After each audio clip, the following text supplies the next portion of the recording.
Hey, this is Lee Gerstmann, and I have a record review for you. I have to say thanks, buddy, to James McCormack for suggesting that I do the album by Journey called Escape. Now, I was more of a fan of Journey when they just had Greg Rowley in the group, and it was their first three albums.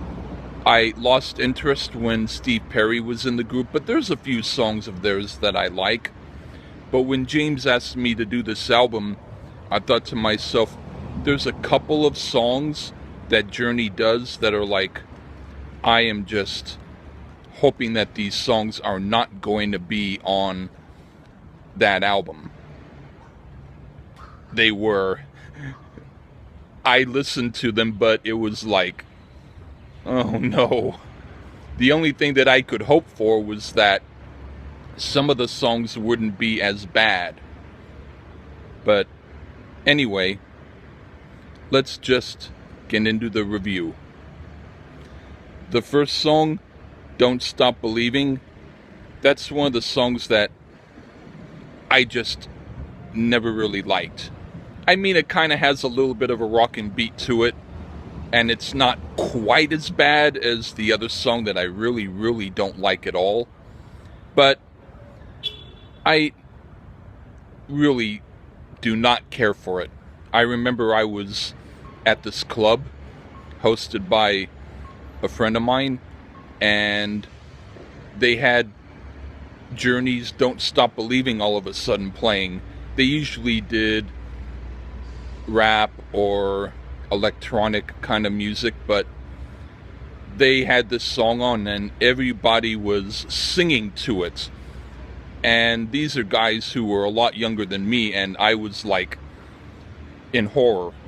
I was like feeling like I had just taken a bad drug and this was a dream episode that I couldn't leave. But so there you go. I might be the only guy who doesn't like it. But the next song, Stone in Love, this is another crappy song. Not at all better than Don't Stop Believin'. So that's pretty trippy that they would have two songs like that in a row, but let's see if the album gets better. There's Who's Crying Now. I really like this song. The one good song on the album. Very cool vibe. Sort of like Michael McDonald, Doobie Brothers. Very cool. And then Keep On Running. Too pop of a melody, so even though the beat and energy are there, I don't really like it. And then Still They Ride. This album already has a couple of songs that I consider to be one of my worst hated songs. Why does there have to be another runner-up?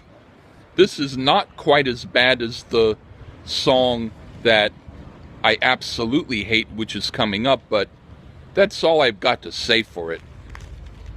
And then the next song is Escape.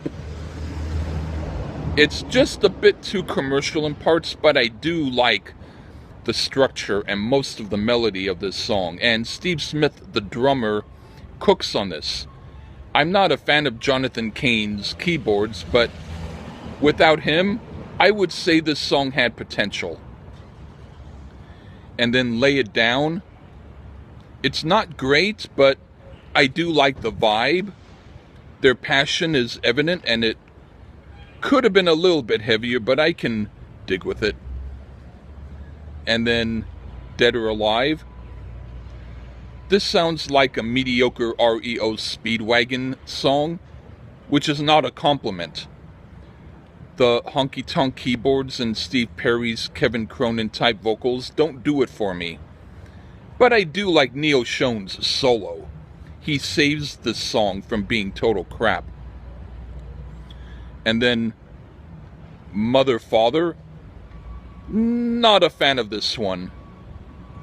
At more than 5 minutes, it's probably meant to be the album's epic, But as a fan of their early work, this has no bearing on anything they did or their first 3 albums. Neil Schoen's solo is great, but I wish he could have done a better song to solo too. And now the last one, Open Arms, the one that I absolutely can't stand. I hate this song. I heard it for the review, but I have to tell you that this type of sad melody is something I do not like one bit. I was very much dreading voluntarily hearing this.